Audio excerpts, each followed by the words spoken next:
नमस्कार दर्शक बंधु गल्पगुच्छर यह सुंदर अध्याय को आपण मानक स्वागत। आज आम मिलित परिवार विषय रे गपटी को नहींछु। पारिवारिक एकता को नहीं कहानीटी एक रोमांचकर कहानी अटे। गाँ मझिरे गोटे बड़ घर थिला। घरर अगणारे गोटे आंब गछ थिला। प्रति संध्यारे सेही गछर शीतल छाया तले हीरालाल बाबू तांकर पुराणा काठ कुर्सी बसी खबर कागज पढ़ुथिले। से तांकर तीन पुओ मोहन, सोहन और गोपाल सहित सेठारे रहुथिले। घरटी सबुबेले चलचंचल भरी उठुथिला, किंतु धीरे धीरे लोकमानक मनरे फाट सृष्टि हेबाकू लागिला। केबे रंधा खर्च को नहीं झगड़ा होता है तो केबे चाषर फल को नहीं विवाद उपजी थाए।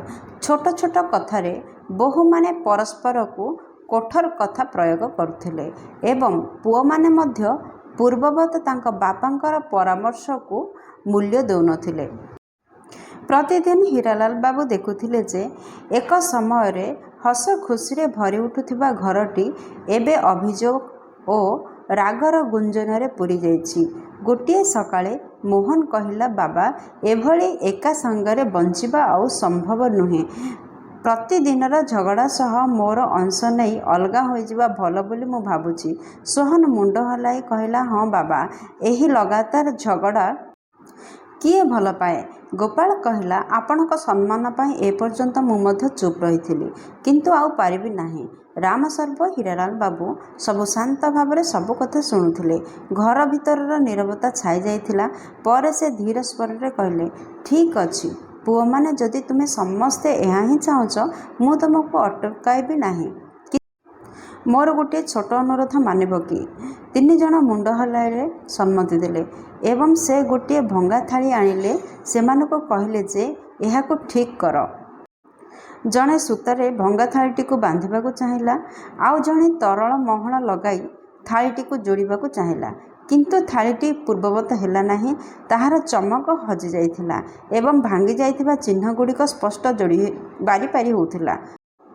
गभीर श्वास नहीं बापा कहले, देख पुओ माने परिवार मध्य एहीपरि जे पर्यंत यह अखंड रहे से पर्यंत एहार मूल्य रहे। एथिरे परिवेष्टित खाद्य मध्य सुसुद्ध लगे, किंतु थरे यह भांगी गले जेते चेष्टा कले मध्य पूर्ववत हुए नाही। पुओ मानकर आखि लुहरे छलछल होइगला। बापा माँ को क्षमा करंतु। आमे भाबिथुलु कि अलगा हो रहिले शांति मिलिबो, किंतु एबे बुझी पारछु जे भांगी जिबा बेले केबे सुख नाही। से दिन ठारू घरे झगड़ा होथिला, किंतु हृदय भांगु नथिला। मतवाद होथिला, किंतु यह समस्त मन रखुथिले जे आम भल पाइबा केबे भंगा थाली परि न हेउ। दर्शक बंधु, यह कहानी आमको मूल्यवान शिक्षा दिया जे आवश्यक हेले तर्क कर, किंतु संपर्क को केबे भांगनी, कारण यह दीर्घस्थायी सुख देई थाए, जेउठारे विच्छेद केबे मध्य स्थायी सुख देई पारे नाही। दर्शक बंधु, वीडियो भल लगी वीडियो गोटे लाइक कर दिंतु, सांग सहित यथेष्ट परिमाण रे शेयर करंतु। चैनल रे नुआ थिले निहाती सब्सक्राइब करंतु। पुणी देखा गल्पगुच्छर सुंदर अध्याय से पर्यंत जय जगन्नाथ।